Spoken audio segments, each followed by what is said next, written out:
The Tom Woods Show, episode 1708. Prepare to set fire to the index card of allowable opinion. Your daily dose of liberty education starts here. The Tom Woods Show.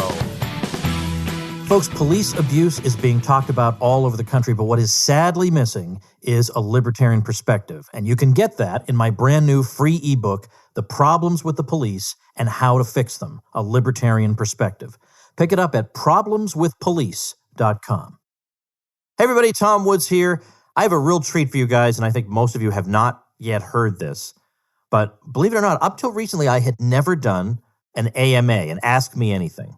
And then Pete Quinones of the Free Man Beyond the Wall podcast contacted me and asked if I would do that for some of his supporters. And then he turned it into an episode of his podcast. I'm really happy with it. He really has some good folks over there who asked me some really interesting questions. A really enjoyable discussion ensued. And I just know you're going to get a kick out of this. We cover a lot of material, and it's just a lot of fun. So this is your going into the weekend episode because it's longer than my normal one. So I hope you enjoy that. And here we go. Hello, everyone. I want to welcome you to the Free Man Beyond the Wall podcast. This is your host, Pete Quinones. I invited Tom Woods to do an Ask Me Anything for my supporters, and he said yes. And then I found out that this is the first time he's ever done one. This is a lot of fun. Tom is the host of the Tom Woods Show, New York Times bestselling author, all-around great guy. And I think you're going to like this. We go over questions about the future, what we think the future will look like in a post-COVID era, if there will even be a post-COVID era. We talk about a lot of subjects, and I think you're really going to enjoy this. So without any further delay, here is Tom Woods. Tom, how are you doing tonight? Couldn't be better, Pete. Glad to be here. Cool, man. Got a couple of questions ahead of time I'm going to hit you with. So, okay. I told everybody when we were talking to Mises, you were saying that you're trying to do forward looking now. You're looking at the future and everything. So I said, try to base the questions around that. And Brandon's question was, I don't know if he's been saying it lately, but Michael Malice was saying that, he feels like things are getting better. Remember when he used to say that? Yeah. That society is getting better. And Brandon wants your take on that. He literally typed, is Malice trying to troll us? Yeah, okay. I've talked to him about this a bit. By the way, I've never done an AMA before. I've never done anything like this. This is my first ever.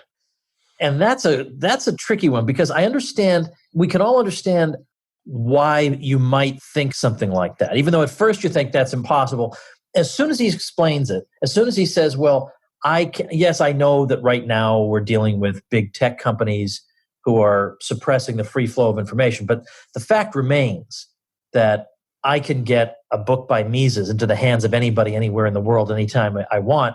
That's obviously an advance. We'd obviously rather be alive now than when we couldn't do that.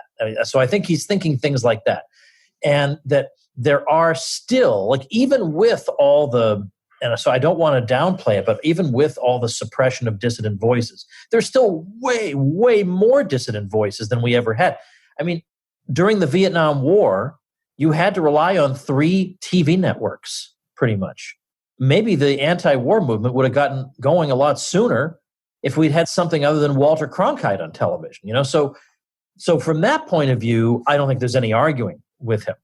And I think he would say, look, obviously we've had the collapse of really, really repressive regimes. These are all good things.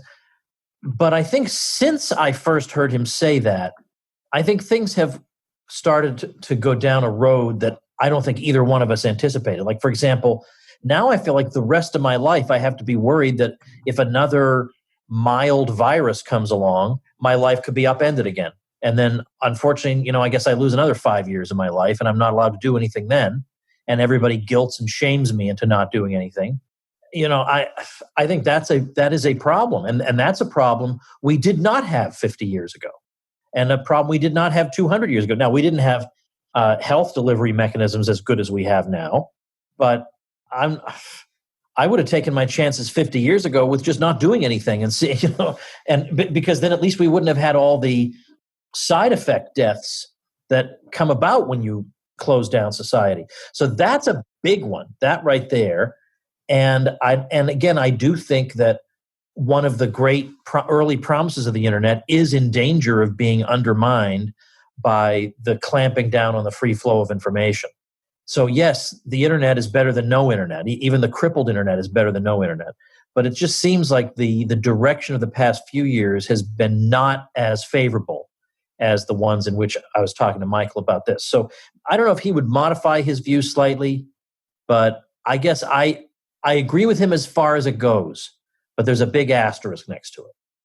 Next question. This came from James, and he was saying, what do you see as the role of the LP and specifically the Mises Caucus going forward? Well, what the role of the LP should be is to give a voice to the voiceless and to help the marginalized get their voices out there. Now, when we say marginalized, that's a politically charged word, and we think we know who we're talking about there. But I mean something different from marginalized. I mean people who don't get their causes trumpeted by all the corporate CEOs and on television and by all the influential people. You're not marginalized if your cause is like LGBTQ. That cause is not marginalized at this point. There was a time when it was. There was a time when it was, and when people were subject to, in some cases, quite grotesque humiliations that people should not have to endure. So there's no problem acknowledging that. But today, that is not going to get you fired. It's not going to get you in trouble. It's going to get you welcomed and celebrated. So that's not a marginalized group. Unless we're just going to not use the traditional definition of marginalized anymore. The marginalized people today are people whose lives have been ruined by the lockdowns. But even though their lives have been ruined, they've been terrified into staying silent about the ruination of their own lives. Now, that's marginalized. It doesn't get much more marginalized than that. Your life is ruined, and yet you don't feel like you can even say anything about it. The LP should be speaking up for those people. Should be speaking up for people who, feel like they can't speak or think, or they should be speaking about the values of a free society, which involve the free exchange of ideas. They should be speaking for those people. They do not need to be a mouthpiece for the same kind of interest groups that are represented already. We should be represented as individuals, not as interest groups. I mean, this is the sort of stuff that is like LP 101, or so I thought. We shouldn't be pandering to this group or that group. We should be talking about human liberty, and we should be speaking out in particular in cases where people's lives are being ruined, but no one else is speaking for them. The Democrats speak for this group and the Republicans speak for that group. But right now, there is a forgotten man, millions of them.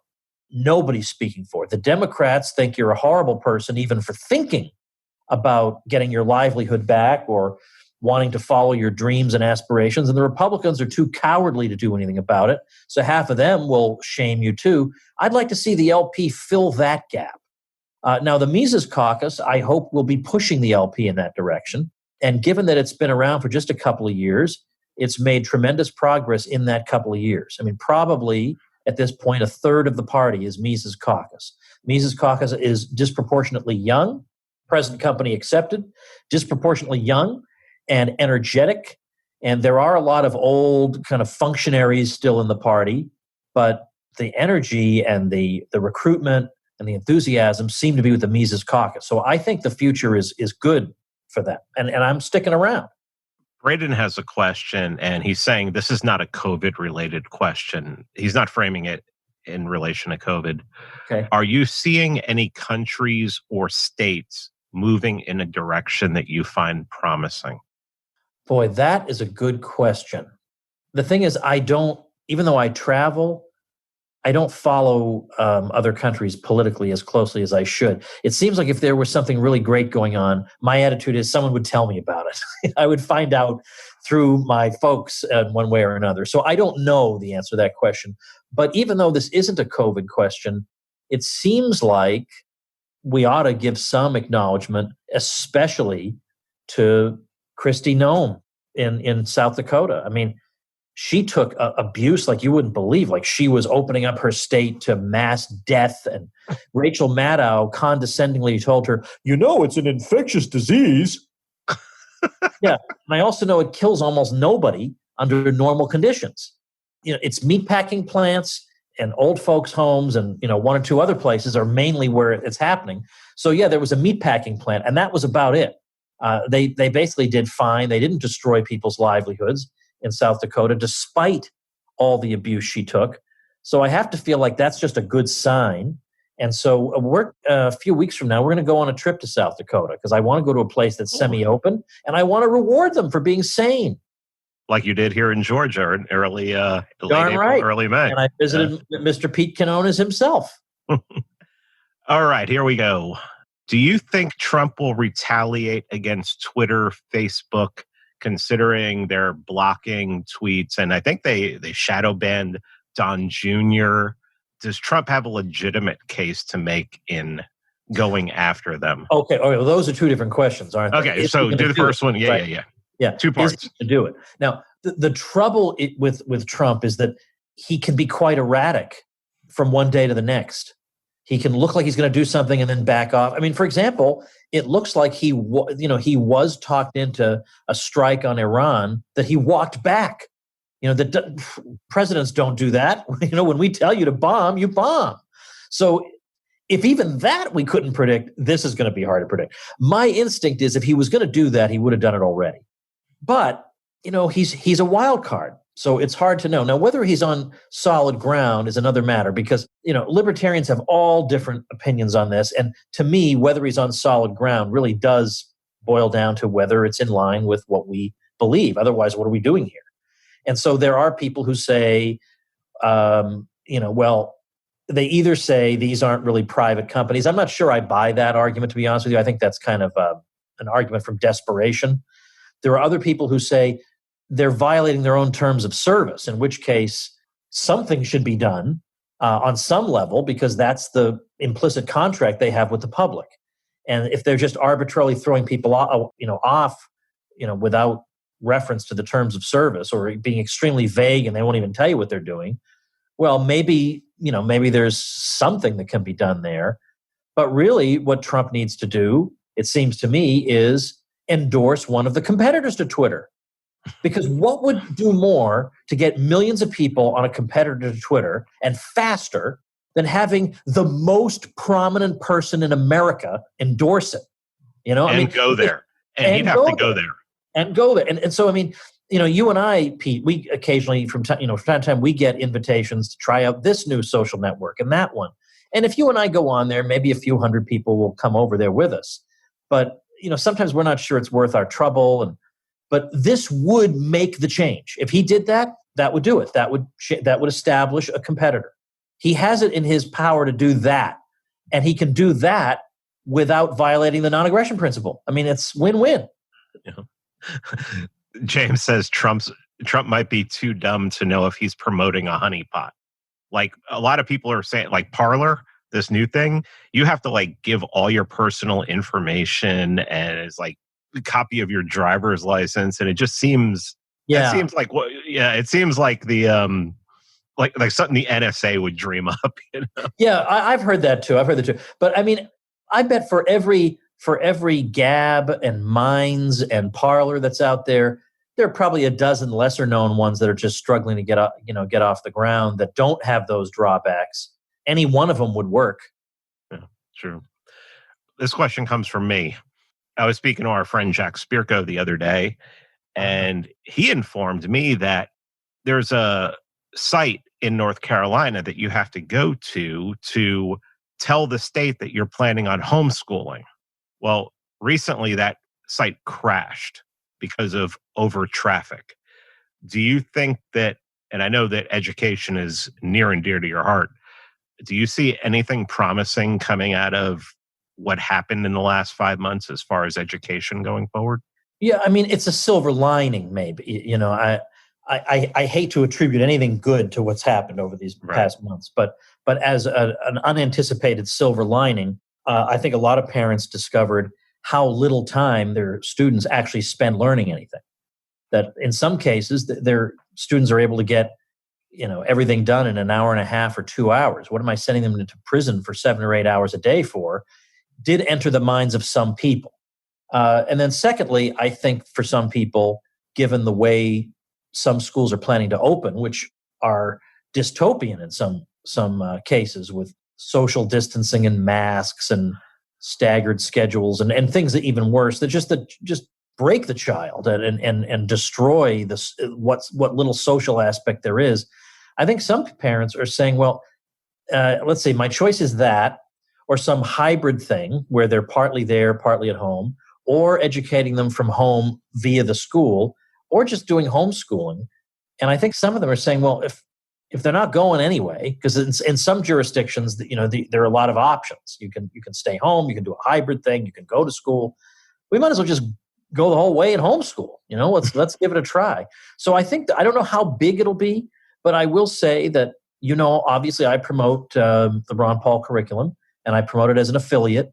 And so I see when sales come in through my link. I see that. And the two biggest months of the year, you won't be surprised to learn, are August and September. And June and July are okay, but that's the nerdy parents who are way ahead of the game. Most parents at the last minute are signing up and all that. So the fact that I've seen, a not insubstantial jump in signups during June and July, which are generally okay months but not great, makes me think that August and September are going to be pretty good. Cool. Steve asks, should churches in California defy orders to close indoor services? Well, I hate giving advice like this because it's like I'm telling other people to go risk something while I'm sitting here safely. So I won't say they should go. I never want to say somebody should put himself in harm's way. But what I will say is they have an excellent case. All right. They have a very good case for doing it. And it would be nice to see somebody fight back. And the thing is, even if you're not religious, that's almost irrelevant in this case. Just the inspiration of seeing somebody, anybody, saying, we're not doing this anymore. That we stayed in our houses forever and we wore the masks, and now we have more cases than anybody. We're having the huge spike. And then now in Australia, they're having a spike. In France, they're having a spike. And all these places we were told they crushed the curve and whatever. Well, that's all turned around. And then all these places like Hong Kong and numerous places in Asia, including Japan, are having big spikes. And they've all been wearing masks forever. And you told us that was the thing. And we were so stupid. If only we'd wear masks, we wouldn't have the spike. And I mean, the narrative is breaking down. If anybody bothers to look at the data of countries wearing masks and they're having spikes and whatever, none of it makes any sense. The Scandinavians don't wear masks at all and they're fine. None of it makes any sense. So therefore, we're opening up because this is stupid. And I would say, as a pastor, that the idea that even though I don't think a Christian ought to be per se against alcohol consumption, I would still make the point. I refuse to live in a society where a liquor store is essential and a worship service isn't. That's not my society. So we're just going to do this. And if you have to put us in jail, then go ahead and do it. Yeah. Steve says John MacArthur's church has stayed open. I guess he's a good Calvinist, so that might have something to do with it. Braden's down in Australia, and he's saying it's only a spike in Melbourne, and Melbourne is the leftist capital of Australia. Okay. I heard. I didn't realize it was just there. I mean, I heard it was Victoria, period. I didn't realize that it was only Melbourne. So if that's the case, then yeah, okay. But that is interesting, though, that it would be of all places there, where the leftist capital, right? Yeah. William is saying in regards to alcohol, he's saying that some might deem alcohol to be essential because alcoholics can get withdrawals that can kill them. Yeah, okay. Yeah, I can hear that. Yeah. All right. This is from William. He submitted it early. He said, recently he's heard you talking about self-improvement. He's heard Michael Malice talk about self-improvement. Do you think that should be something important to libertarians? And what would it look like? When you talk about self-improvement, what exactly are you talking about? Well, I haven't used the term all that much just because I associate it with fluff books with no content. It's just a bunch of maxims. No, I need somebody to tell me what to do.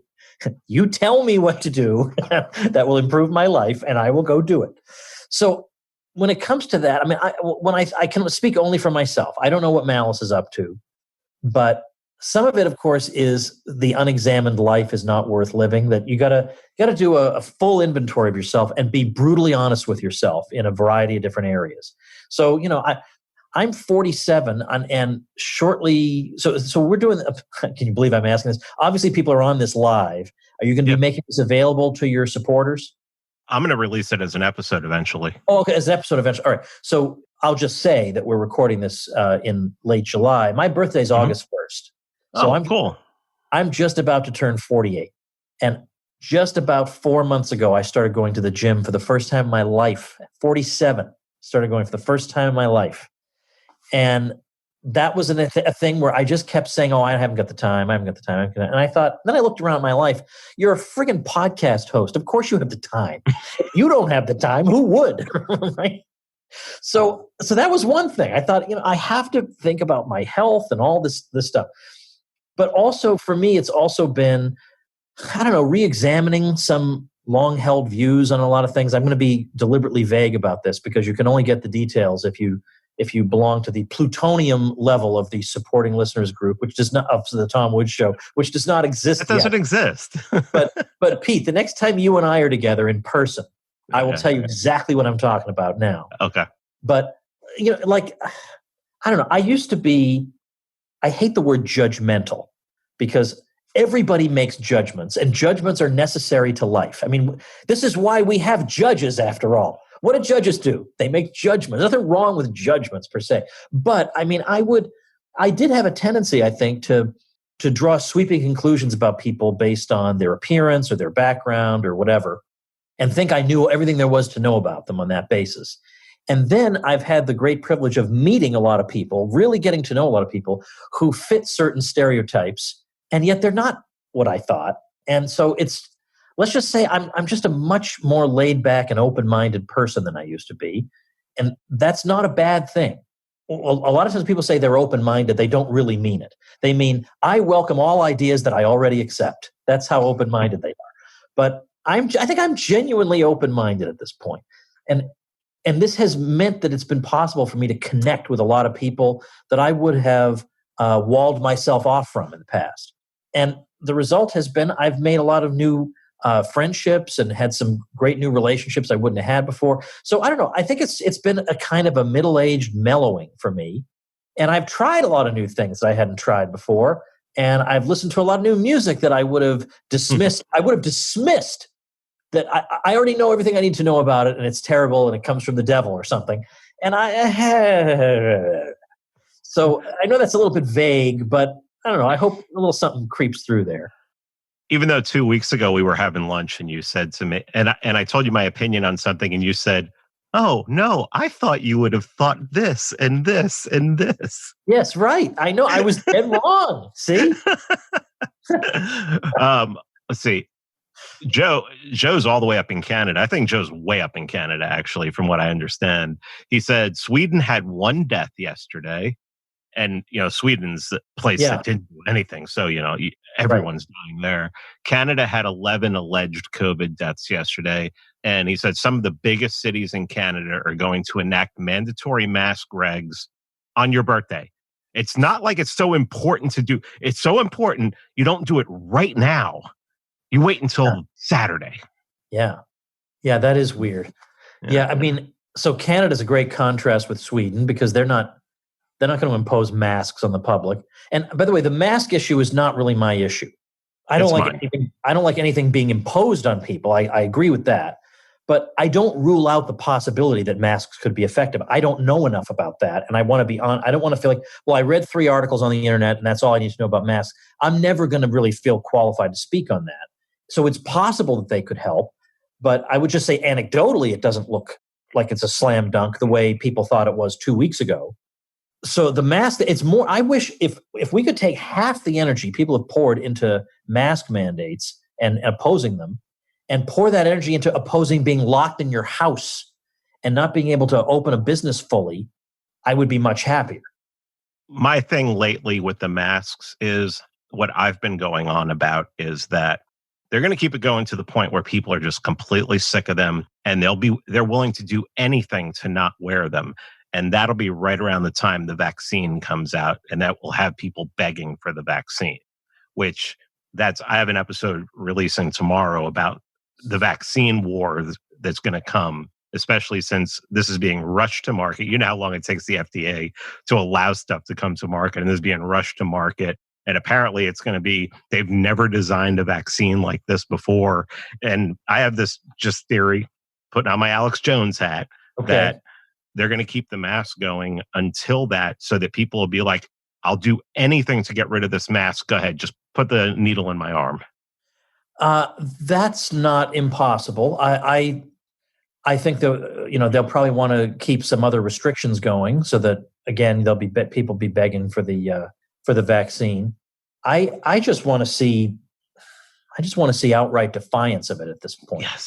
Yes. I mean, I want there to be one celebrity who says, "Yeah, I'm willing to take the slings and arrows of all the other celebrities by going and putting on a show somewhere for all the free people who are still here and aren't cowering in their homes."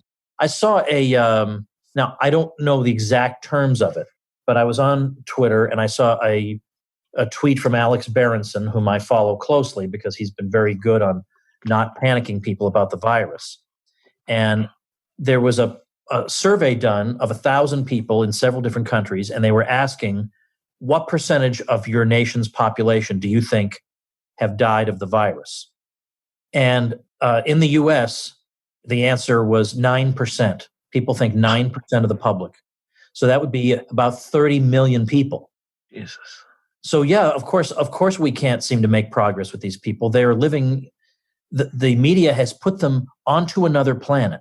9%. That's insanity. See, that's why they don't teach math anymore, because if someone said 9% quickly, in my head, I'm going, all right, let's call it 10%, 327 million people. 30 million, it's like, wait, what? Yeah. It's insane. I mean, has 1 out of 10 of your friends died? Really? I don't know anyone who's had it. I mean, like, I've talked to Dave, and Dave knows a bunch of people who've had it. No one who's died from it. People who got over it really quick. Yeah, I talked to Joe Salerno. He mentioned someone close to him had it, but it was like they only had couldn't smell and taste anything for a while and everything. But it's like, I mean, I talked to some guy a client of mine who his dad's 95 years old, got it and beat it. Wow. That's good. Yeah, I mean, that's anecdotal, but it's just, you got to look at stuff like that and take it into consideration. All right, Braden wants me to ask this question, and oh no, no. Will your cruises be continuing anytime in the near future? Well, we wouldn't definitively rule it out. It's just that obviously this year it would seem silly to try. We would feel ridiculous marketing it. I'm not worried that I would be hurt or anything's going to happen to me. I'm not worried about that in the slightest. But right now, Bob just has a bunch of things going on in his life anyway. We already had decided not to do one in 2021. We announced that long before the virus came along. So, it's not impossible we would come back to it, but things would have to be different. We have to see what the cruise industry looks like. But in the meantime, I am considering, and I was considering this before, doing a week-long event on land somewhere. Some part of the country that's let's say very important to me, that where I enjoy being, and doing tours and activities and dinners. I had this thing in my mind that I would do called Tom Woods' New York, because I go to New York all the time, right? Now, obviously, New York has to recover before we can do this. But my thought was the dinners with, we'd have a couple dozen people. And for the dinners, I would get, we'd have a dinner with Malice, with Dave Smith. We'd do a dinner with the judge, a dinner with David Stockman, and a dinner with Gene Epstein. And that's just the dinners. This would be great. So I am thinking about something like that. That's cool. Yeah, everybody's like, James goes, yeah, do it in Boston. And Mark Walker says, yeah, we'll call it Liberty Palooza. But I can't wait till September. They're supposed to do the Soho Forum, Scott Horton, Bill Kristol debate in September. Yeah. And I said, even if not, I'll be staying with Gene. I'm going to go anyway, even if it gets canceled, just to hang out with Gene for a couple days. Hang out with Gene, yeah, good. He always makes me feel better because he really makes me realize how stupid I am after I talk to him for I talked to him for an hour and I'm like, I'm a moron. But I learned so much when I spend time with him. He's really one of the best human beings on the planet. I love him. Yep. All right. Frank asks, from your most cynical perspective, what do you feel are the intentions of the politicians who want to keep this whole madness, lockdowns, anything going on indefinitely? Maybe I'm not cynical enough for, is it Frank? Yeah. I might not be quite cynical enough, but I do think that there are people who are not doing this entirely out of concern for everybody's health. And that I think it can, in some cases, be as simple as they enjoy wielding the power, and they enjoy wielding it in the name of health so that they can wield the power righteously, not just wield completely arbitrary power where they'll say one thing one day and reverse it the next, or they'll come up with completely arbitrary phases of reopening that have no connection to anything in reality, and then modify those as they go. They love power. They wouldn't be in this position if they didn't. But this time, they can exercise it in a way that anybody questioning them wants people to die. I mean, that's beautiful. They can righteously, exert this type of power. Jeez, I mean, they've never had this in their entire lives. It's funny, back in the ending of March and the beginning and by the way, they take credit for lives saved. That's another thing. Oh, yeah. So they'll say that, plus I saved thousands of lives. I mean, there are a lot of people who would love to be in that kind of position. I'm sorry to interrupt, but that was No. And the great thing about it is, if you're them, is you get to take credit for all the lives saved, but you don't get blamed for the lives lost. No, because no one even sees, it's what is seen and what is unseen. No one even sees the lives lost because they don't know that they had anything to do with the lockdowns. I thought you were going to go into a broken window fallacy there for a second. But it is similar, right? I mean, it is. Yeah. All right. This comes from CW. In light of your own experience with the LP this time around, and how a lot of us feel about the LP's childishness and flirtation with leftism, how crazy do you think it would be to splinter off the LP with an actual Libertarian Party? Insane. Because the effort it takes to start a new party is, this is how one way you can know you're dealing with a crank is when somebody emails you and says, "Hello, I am the chairman of the America whatever party," and you think, okay, person's insane because it's not going to go anywhere. It's a miracle you have a Libertarian Party to start, especially when you have a much easier route, which is if the Mises Caucus in such a short time basically amounted to 1/3 of the party. Well, you don't need a whole lot more than that. I mean, do the math. What's 1/3 in percentages? You're not that far from having a majority of the party. Keep working at that. Yeah. Stop surrendering everything. Stop relinquishing everything to the other side. Like the word liberal, for example. Like everything's been relinquished and given away. Stand and fight for something for a change. That's my attitude. I don't remember if I asked you this question the last time we talked, and if I did, I'm sorry. You wrote a book on nullification. You talk about secession. And I want to get your ideas. When you look at like what local government's allowing to happen in Portland, Seattle, when you look at the fact that really the governors and a lot of the local on the county level were really locking things down. Like here in Georgia, there were counties, like the county I worked in at the time, they instituted a lockdown before the governor did, because Kemp waited till the very last minute, and then he only locked down for like 10 days or something. He was fighting this all the way. He's relented a little bit since then, but, when you look at the fact that there were a lot of governors, I mean, Wuhan Grisham in New Mexico, that insane woman in Michigan, and then you talked about, of course, the South Dakota governor who looks like a hero. I mean, do you think that there's more freedom at the local level and at the state level when you see the way that some of these governors and mayors and, county CEOs have acted? And then you hear stories of sheriffs refusing to enforce what the bad local people are doing. And that's refreshing. Well, it reminds us of the importance of federalism, because sometimes libertarians don't care about that, because all they care about is individual rights. And it just seems like federalism is an unnecessary complication. Why don't we just have a central government that enforces individual rights? Well, now we're seeing the answer. Okay. So it's good that we have power broken up, because that gives us some room to breathe, and not as much as I would have expected. I would have thought there'd be more people who would have resisted this. But what it definitely makes clear to me is that if Biden gets elected, see, some people say if Biden gets elected, they'll quit all the lockdowns and stuff. Maybe it is just a ruse to get Trump. I'm not so sure, because if there's a second or third wave or whatever, Biden would not hesitate to shut the whole country down.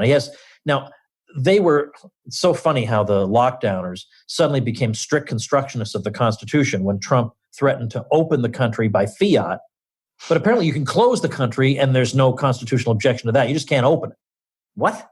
I think Gavin Newsom actually invoked like the 10th Amendment at one point. Yeah, I think Cuomo did too. Yeah, Cuomo, the guy who's never going to answer for murdering 6,000 to 8,000 people. Yeah. Insane. I don't know if this is one for you. I don't think it's for. I mean, I can try it.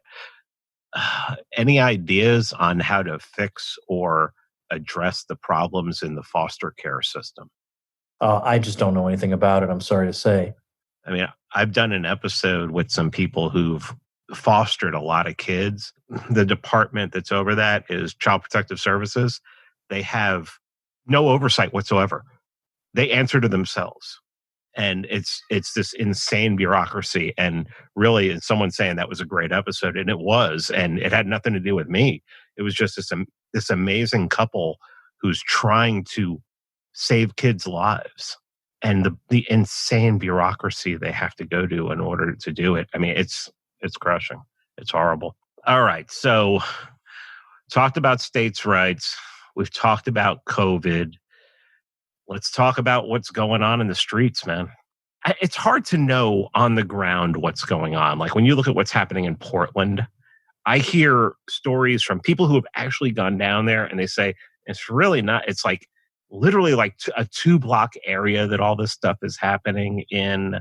But when you see like people blocking roads, things like that, and then immediately when I say people blocking roads, people be like, well, MLK, we see video of him marching in the roads and everything. And then I point out that they had permits to do that. And then I get called a statist. So I can't win at all on this one. It's like, you can't argue from a statist position if you're a libertarian ever, but, right. Well, this whole blocking the roads thing, I mean, Bob Murphy is pretty chill when it comes to most things. He's usually just humorous. He laughs things off. There are some issues that he just doesn't wade into all that much. But over the past couple of months, I don't think it's just my imagination. He's gotten edgier. And he's come after me a couple times, so Are you kidding me? Oh no, he's been needling me a couple times. Okay. Oh well. Okay. Well, maybe he's too edgy, but oh no. I mean, let me tell you, if Bob needles me or comes after me a little bit, I'm listening. It's I'm taking it into consideration. Yeah. Well, he had a tweet the other day saying, "Look, I'm not being sarcastic or whatever. I genuinely want to know, what is the strategy behind blocking roads? I mean, do you think people who are unaware of your cause are going to think, oh, some people are inconveniencing me. I bet these are good people. Let me subscribe to their newsletter." I don't think that's how that works. Just strategically, I don't think it makes sense to do it. But in terms of, I don't know. I'm not, because I know there are eyewitness reports, but I don't know what I'm supposed to believe. I do see footage of a lot of damage being done, and a good deal of it is to federal property. So I've been lectured about, don't you know that Rothbard said that the government can't legitimately own? Yeah, I know what Rothbard said about whether government can legitimately own property. I don't know. I also know that if hoodlums were burning things down and defacing things near my house, I wouldn't be cheering that. Because of them, I'm sure the value of my house has gone down. Now I can't, that's not actionable because the value of my house rests in the minds of other people as they value it. So I I have no control over the other people's minds. But the point is, I wouldn't be happy this is happening, and you'd have every right not to be happy. So I don't know what to say except Trump should, if he had any sense, sit back and let it unfold. What's he sending people in there for? I mean, and I know people could say, but Woods, what about the decent people who live there and they can't get protection or anything from violent rioters? Well, what are they supposed to do? Well, I'm sorry, those people are SOL right now. I mean, I don't know what to tell you, but that's the situation. I mean, you live in a city like Portland. Now you know why the rest of us haven't moved there. Well, and that's funny because when the whole Chaz thing was going on, I was talking to a friend of mine up in New York, and what I said, we're talking about is like, well, what if you're a business owner there, or what if you own property there, so you have a condo or something like that? And I'm like, if you choose to live there, you have to take into consideration that this kind of thing could happen. So I said, I have a really hard time feeling bad for somebody who chose to open a business in that area or live in that area, knowing exactly what it's all about. I mean, now I feel bad. I feel there's a part of me that feels bad for them, but there's a part of me that's like, yeah, should have known better. I'm afraid so. It sounds callous, but I mean, what would you like me to do? Yeah. Right? Well, what am I supposed to do about that situation? Do you think what they're doing out there, this is going to lead to any significant police reform? I heard some of the Fifth Column podcast was talking about how I think Cato or Reason is keeping track of, on a state level, changes that are being made. And they were saying that some significant changes are being made. And I know we can't privatize it. If you're going to have them, they would be there to protect body and property. Yeah. Body and property. But the way that this is being handled with blocking roads and destroying property, it almost seems like they don't really, like there's a separate agenda here, like maybe Dave Smith and I did over 2 hours worth of podcasting on that. There might be a separate agenda here where they don't want answers. Well, there's at least some ground for thinking that might be the case when all of a sudden the slogan defund the police was to be heard everywhere. But then when you ask for clarification of it, you'd think people repeating a slogan surely at least know, they can defend it. Like when we were chanting end the Fed, I could tell you what the Fed was and why I wanted to end it and how we were going to do it and whatever. But when the president of the Minneapolis City Council went on CNN and was asked about it, she had no idea what it meant. And yet she was advocating it. She had no idea what it meant. She couldn't articulate it at all on any level, except to say, and the CNN anchor wants to be sympathetic. I mean, she wants to be convinced. She's throwing her softballs, like figuring she must have an answer for a basic softball. Like, what if somebody's attacking me in my house? Is there anybody I'm supposed to call? Now, you could come back with, look, the police never get there. As a matter of empirical fact, they never get there in time to rescue you from somebody like that. So you have to remember that ultimately the defense of you falls on you. Ultimately, there is no force on earth that's going to be able to get there in time to help you in that situation, most of the time anyway. And then you could go on and make other points. No, she took the opportunity to say, well, in that case, I guess the homeowner would get a taste of what it's like to be a person of color, who's afraid to call the police. So that's your answer. What you're saying to America is, yeah, if there's an attacker in your house, deal with it because you're a white oppressor. This is not a popular cause. Defund the police, not a popular cause. I think it was Willie Brown, who was the former mayor of San Francisco, who recently said, this has to be the most god-awful slogan I've ever heard and calculated to be as unpopular as possible. You're telling people, what people hear when you say that is, we'd like there to be less security in your neighborhood. Very few people are on board for that. Now, you and I, Pete, are geeks who think about this stuff all the time, and we think about different models for the police and how it could work. Most people aren't thinking that way. When we hear defund the police, we think this could be an opportunity for different ways of policing, different people supplying the services, different incentive structures. They just hear, I have no protection anymore. So it's in terms of whether anything will come of this, well, it would come of it, something would come of it, the more reasonable it sounds to the average person. If it just sounds like we're taking everything away or we're going to substitute social workers for policemen, I don't think that works for most people. But if you instead said, we want to hold police accountable for some of these outrageous crimes that some of them have committed, and we want to deal with police unions, which have done a lot to shield individual officers from responsibility, and we could come up with a list of things that would be very substantial changes, but which virtually everybody would want. So I just think the spokesmen with this movement are inept. So either they're inept just by disability, or they're inept on purpose because their ultimate goal is not some short-term thing about the police. It's much bigger and more sinister. What's the URL for your ebook on the police? Problemswithpolice.com. Thank you for asking. No problem. Frank's asking a question here, and I think I'm going to paraphrase it and add some of my own to it. It seems that a while back, before COVID and the whole Russia gate and Ukraine gate, and it's amazing when you start listing off the stuff that Trump has been thrown at Trump ever since elected. And we don't like Trump at all, but it's just like, we're just like, this is the most insane thing that's ever happened. Why do you think he hasn't moved on doing anything about Assange? That's interesting, especially given that Assange has been fairly bipartisan in what he's done. So it's not like he's just gone after Republicans, and so out of tribal loyalty, Trump has to ignore him or be hostile to him. He was anti-Hillary. So Trump has all the cover he needs to support Assange. He's been a great exposer of Hillary or something, or the Democrats. I can't figure it. If there is a deep state, then that's the explanation. That maybe there is a situation. Maybe presidents really are sat down and told, here's how it works around here. But I'm stumped otherwise. Do you have any theories? I think that he's said things about Assange that lead you to believe that he doesn't like him. But I think that secretly he does. I think secretly he admires him.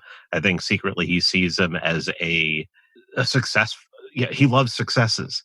And Assange is successful. Yeah. And, he sees him as someone who gets stuff done. And that's the kind of person that a Trump would like.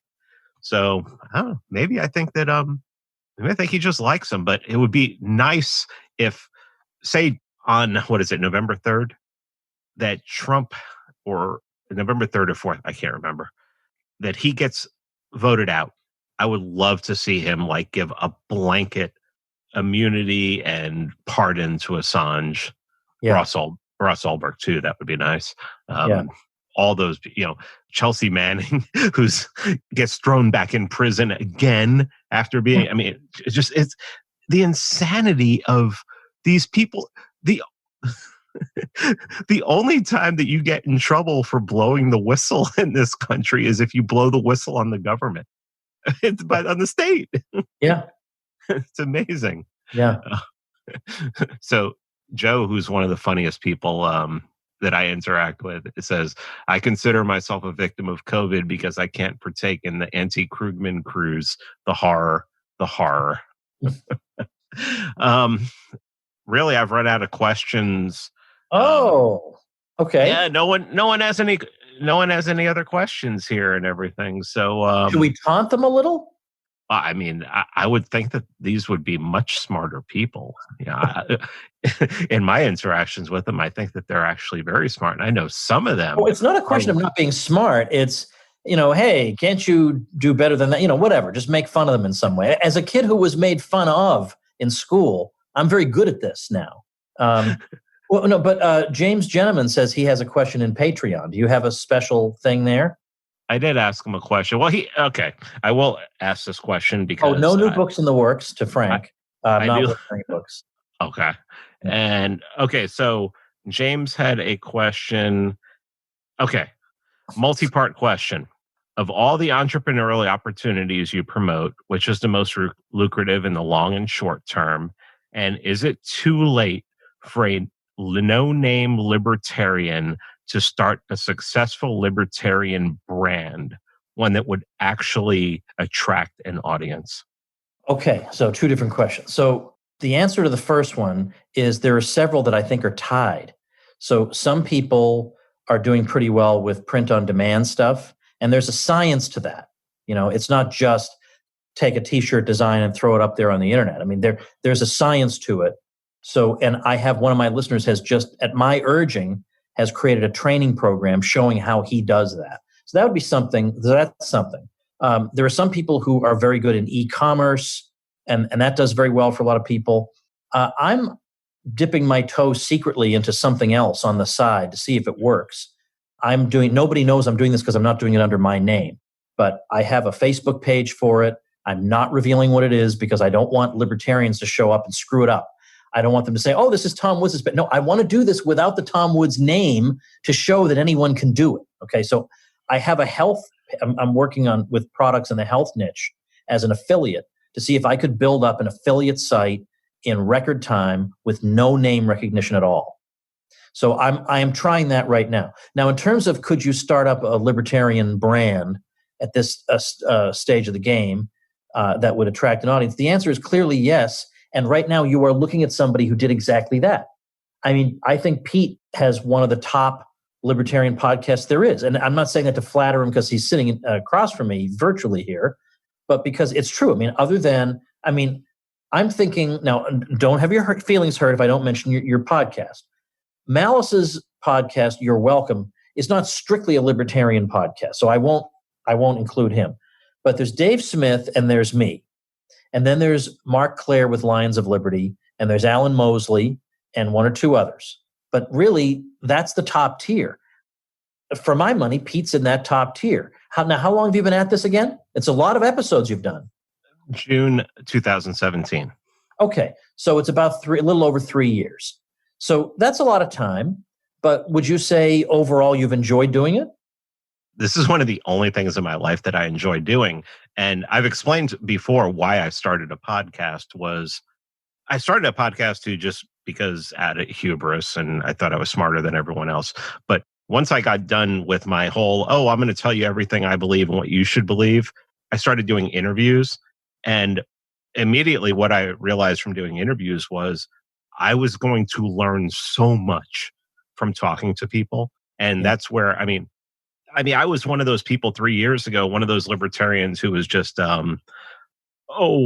purity test, purity test, purity test, purity test. And by talking to so many different people, it's just stretched out my imagination. It's like, I know. Yeah. I mean, I'm an anarchist and everything, but I can talk about the state. I can talk about ways to solve things within the state, which pisses off so many libertarians because, it's like, you have to stay true to form. It's like, well, this is the world we live in, people. Come on. You know, but yeah, I mean, I don't know, man. I would really like to. Sometimes I ask, and my wife has asked me, she's like, how do you think you got so popular and everything? And I think it was just people like you having me on your show, people like Dave. But I also know that you have a lot of people on your show who are other podcasters, and Dave has other podcasters, and they haven't grown what I have. And I guess, I don't know. Maybe I just ask good questions, or maybe I just have that, what you said to me a couple of years ago. It's like, your voice is just so great for podcasting. Yeah, it's ridiculous. It really is ridiculous. It makes me feel silly about my own voice when I hear this master broadcasting voice. I mean, you could have read in the old days of radio, scary stories over the radio, and I would have tuned in every week for that. All right. I'm going to ask you this question because I think it's a really good question, and then I'm going to piggyback off of it. Okay. In recent years, have you changed your mind on anything related to libertarian ideology? Jeez, I don't think in recent years I have. The closest I could come to something that I've changed my mind on philosophically is going to seem boring, but it was an interesting revelation to me. I no longer use the expression, the left-right spectrum, because I realized it's not a spectrum. It's not like you start here and you're let's say you start on the right and you're this sort of person. And then as you move here, you become a little bit more SJW, then sort of more SJW, then a little bit more SJW, and then you're an SJW. I don't think that's the case at all. I think these are just binaries. It's not a spectrum at all. Yeah. Right? So I was wrong to think that way. So just conceptualizing it, I realized that's not the way to talk. I don't think a person, I just slide him along, like a slide rule or something. I just don't think it works that way. But yeah, what was the last major? Yeah, I don't think there's anything because the thing is, it's not because I haven't been open-minded. It's just that on libertarianism, it really is the non-aggression principle. So it could be that you've misapplied the non-aggression principle, or you haven't fully understood how to apply it. But since I was a nerd reading all this stuff from the beginning, I think on those things I've been on solid ground. On some other things I've kind of loosened up on this and that, but on libertarianism, it's pretty much plumb line still.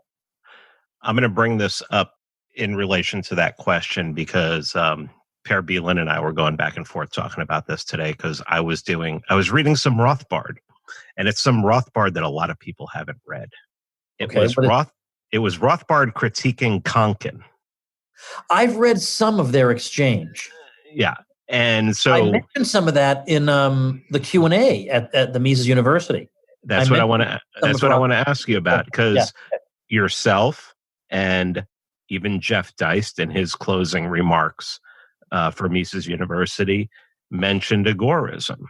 Yeah. And that's not something that people have really heard coming out of the Mises Institute ever. So why are you talking about agoraism?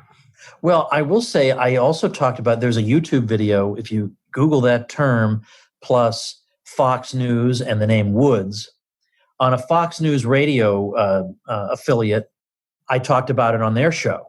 And I was so proud of myself for having done that I uploaded it to my YouTube channel saying, hey, look at the subversive stuff I was talking about on a Fox News affiliate.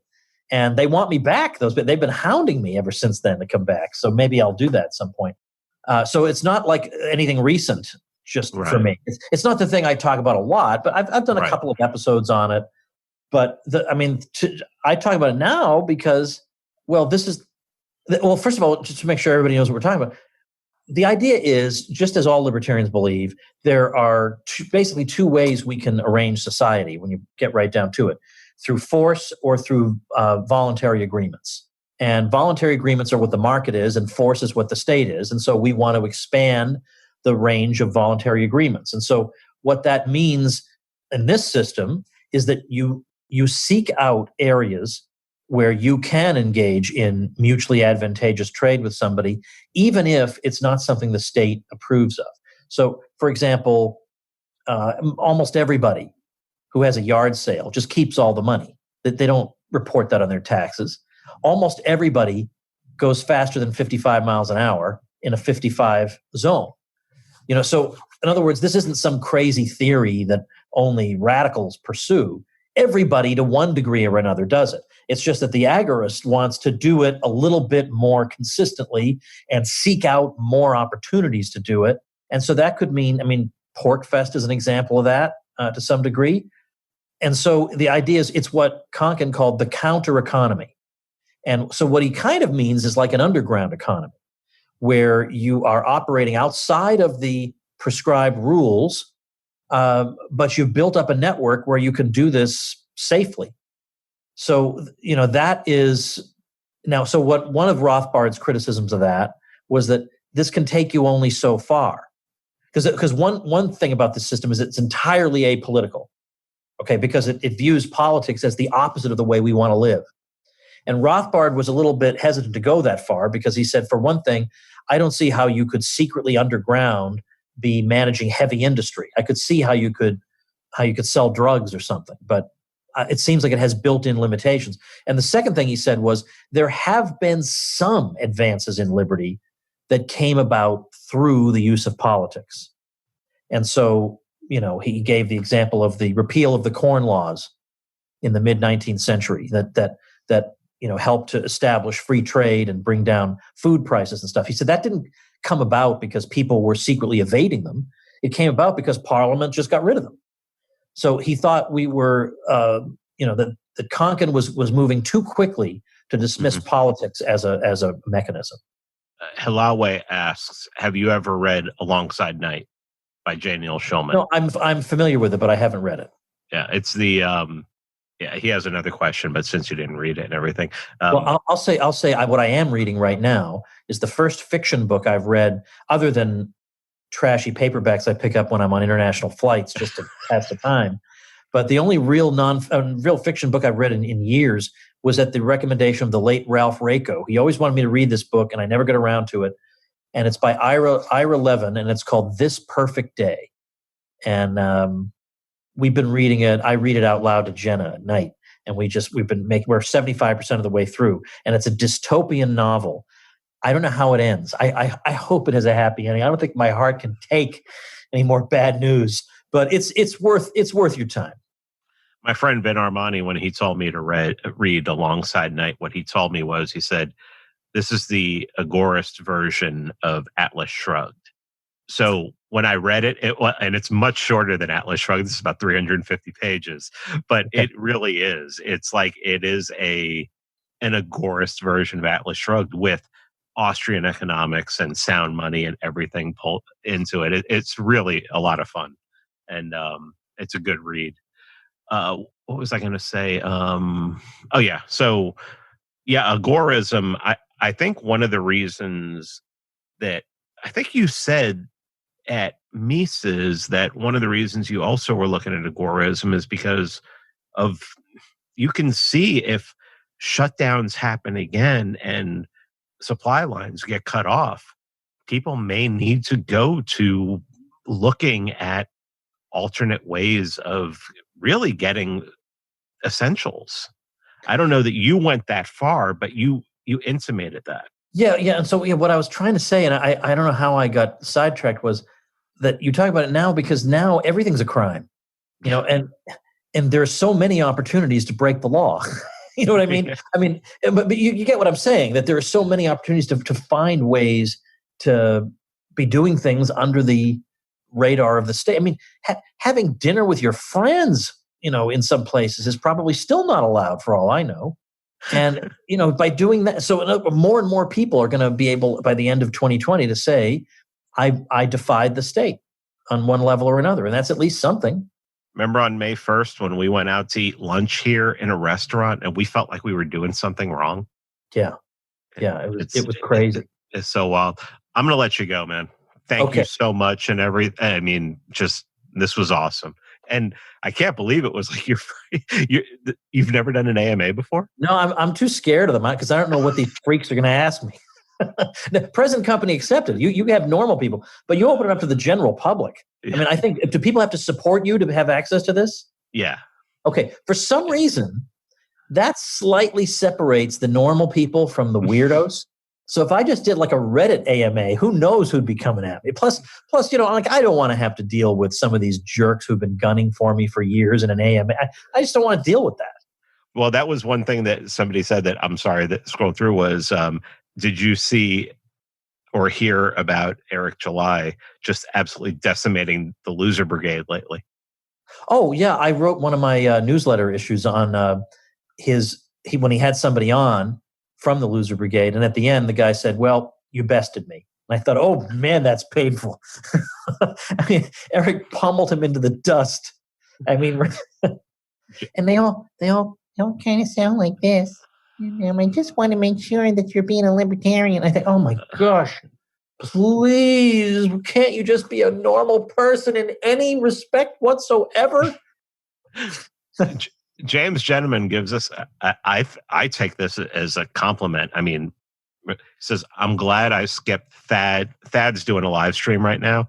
And he said he's glad that he skipped Thad's live stream for this because this was great.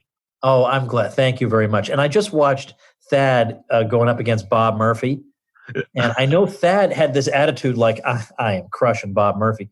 I thought Bob just wiped the floor with him. Like, I thought this is an embarrassment. I hate to say it when next time I talk to Thad, I'm going to be like, I don't know, man. Yeah, and I love that. And he paid me this beautiful compliment in that episode. He said that Bob and I were his two economics teachers, and he learned everything he knows from us. So, he has great qualities, and he was awesome in your documentary. Oh, God, he was so good in that. Oh, my Yeah. God. I'm so glad we got him for that. Tom, thanks a lot, man. Okay, thanks, Pete. I appreciate it. It was fun. All right, everybody, before I let you go for the weekend, again, I want to remind you about what I consider to be the really, really great work that's being done over on the Ron Paul Liberty Report. I'm talking a lot about the virus on the show here, and certainly in my email list, I'm trying to update people on what the real numbers are and what's really going on. And they've been doing tremendous work lately on this particular topic, on the official narrative, what the truth is, as opposed to that narrative. I mentioned yesterday, they did an episode on Andrew Cuomo basically begging rich people to come back to New York after the city now has no redeeming qualities whatsoever.